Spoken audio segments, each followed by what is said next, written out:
So the first challenge I'd like to speak about, and I promise this isn't a call out to this specific panel and this specific discussion, is that there's a lack of awareness about generational divides when it comes to talking about the younger generation.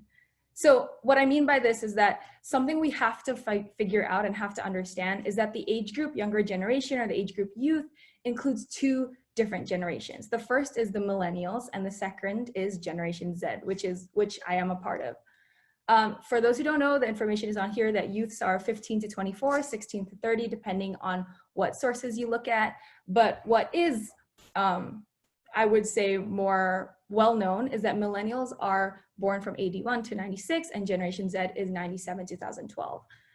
Now, although we're currently in the same age group, research shows that millennials and Generation Z have vastly different ideas about changing the world, about, we have different values. And while that's amazing and having a place to collaborate together would probably prove to be very fruitful, when we don't realize that there is a different generation, we risk, I have a note card here, we risk not implementing the correct solutions as needed for these different generations.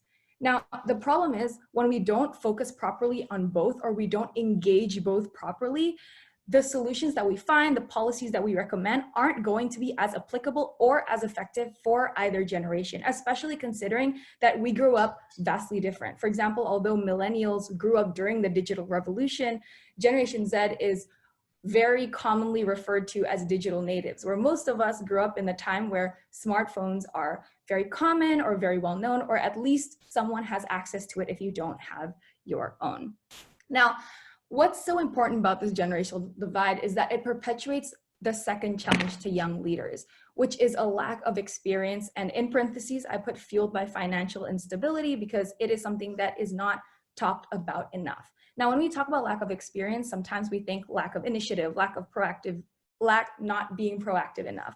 But the problem is when Gen Zs are grouped together with millennials, it impacts the opportunities or lack thereof of Gen Zs, particularly in leadership training. For example, as someone who went into the social activism work quite young, I myself found it hard to find leadership training because a lot of these conferences refused to accept me on the basis that I was below 18 years old. And while legally, I completely understand that it must have been so complicated, it also meant that I wasn't as equipped as my friends or as my peers in the social sector, so I could have as big as an impact as them.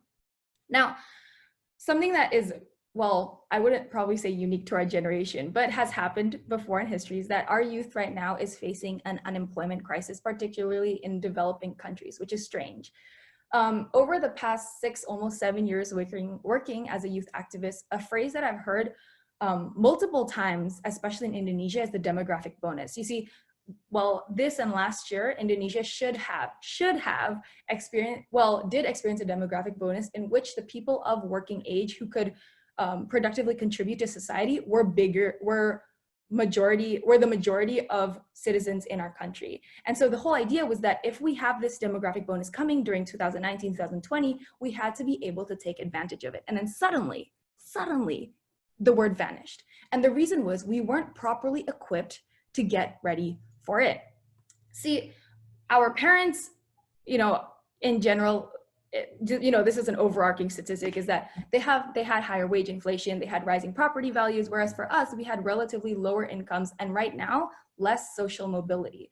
So in that sense, while we are growing up in the digital age where we see dreams are being made, more people are going into the business sector, the lack of job training for people of maybe middle to lower class have meant that the people most able to work and should be most available are unable to capitalize on these opportunities. And this kind of links a little bit back to my work in terms of numbers of child exploitation and trafficking. We've seen a rise of it rather than a decrease.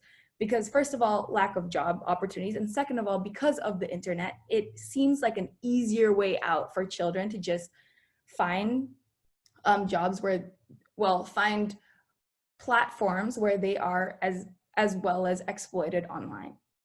And this is very closely linked to the socioeconomic gap.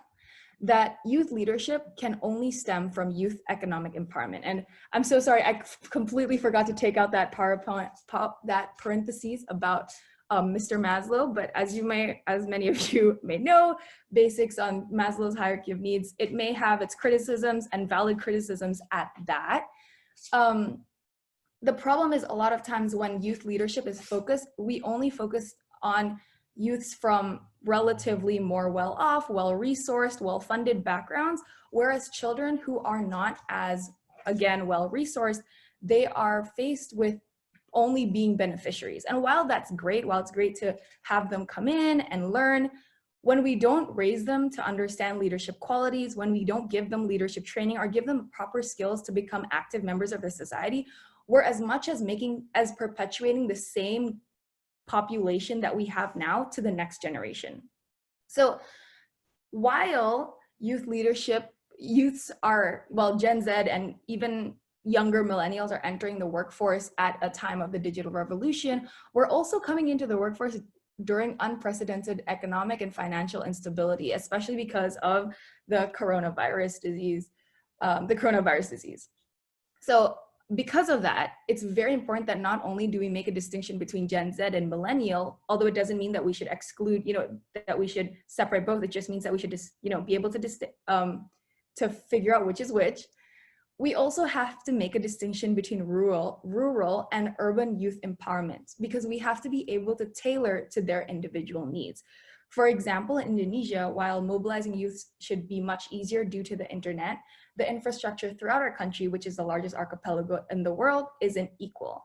So the question becomes, how do we reach youths whose leadership in their communities is most essential? Because in Jakarta, I know that there are many youth leaders. 1 minute. Yeah. There are many youth leaders, but in a lot of other countries and cities, sorry, not countries, but in a lot of other cities that Faye works in or that we've done research in before, the children just don't have the opportunity to become valid contributing members to their communities. And so I would like to kind of close by this last challenge with the difference or the distinction between youth participation and engagement. And it's the idea that since 2011, there have been more youth-led movements on the rise. And so we see more companies, we see more IGOs, and even states scramble to include us as young people through child forums, through child leaders, through child policy recommenders. But at the same time, these actors, whether they're state or non-state, are merely looking for youth participation with no focus on active youth engagement. And I'm not talking about any specific corporation or any specific IGO or state, but it has happened and continues to happen today.